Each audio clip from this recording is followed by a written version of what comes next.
നമസ്കാരം, ഞാൻ doctor Ajmal safe. നമ്മളുടെ കുട്ടികൾക്കിടയിൽ സാധാരണ കണ്ടുവരാറുള്ള ഒരു പ്രശ്നമാണ് ഉറക്കത്തിനിടയിൽ രാത്രി സമയത്ത്, പ്രത്യേകിച്ച് രാത്രി സമയത്തുള്ള കാലുവേദന. തുടയുടെ ഭാഗത്തോ കാൽമുട്ടിൻ്റെ പുറകിലോ അല്ലെങ്കിൽ കാലിൽ മുഴുവനായും വരുന്ന വേദനയായിരിക്കും ഇവ.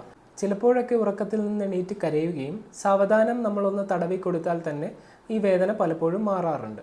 എന്താണ് ഈ വേദന? ഗ്രോയിങ് പെയിൻ എന്നാണ് ഈ വേദന അറിയപ്പെടുന്നത്. കുട്ടികളുടെ സ്വാഭാവികമായ വളർച്ചയുടെ ഭാഗമായി മാത്രം ഉണ്ടാകുന്ന ഒരു വേദനയാണ് ഈ ഗ്രോയിങ് പെയിൻ. പ്രത്യേകിച്ച് ചികിത്സയുടെ ആവശ്യമൊന്നും ഈ ഒരു കാര്യത്തിനില്ല. വൈറ്റമിൻ ഡി ഡെഫിഷ്യൻ്റ് ആയ കുട്ടികളിൽ ഈ ഒരു വേദന കൂടുതലായി കാണപ്പെടാറുണ്ട്.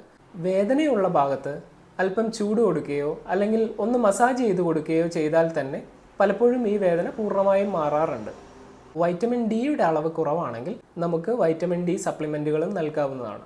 ഇനി എപ്പോഴാണ് നിങ്ങൾ ഇതിനായിട്ട് ഒരു വൈദ്യസഹായം, ഒരു ഡോക്ടറിനെ നിങ്ങൾ കാണേണ്ടത്? രാത്രിയുള്ള വേദന തുടർച്ചയായി രാവിലെയും ഉണ്ടാവുക, വേദനയോടൊപ്പം ദേഹത്ത് ചൂടുണ്ടാവുക, ഈ വേദന കാലുകളിൽ മാത്രമല്ലാതെ കൈകളിലേക്കും വ്യാപിക്കുക, ദേഹത്ത് തടിപ്പുകളോ റാഷസോ ഒക്കെ ഉണ്ടാവുക എന്നീ ലക്ഷണങ്ങളൊക്കെ ഉണ്ടെങ്കിൽ നിങ്ങൾ ഒരു ഡോക്ടറിനെ കാണേണ്ടതാണ്.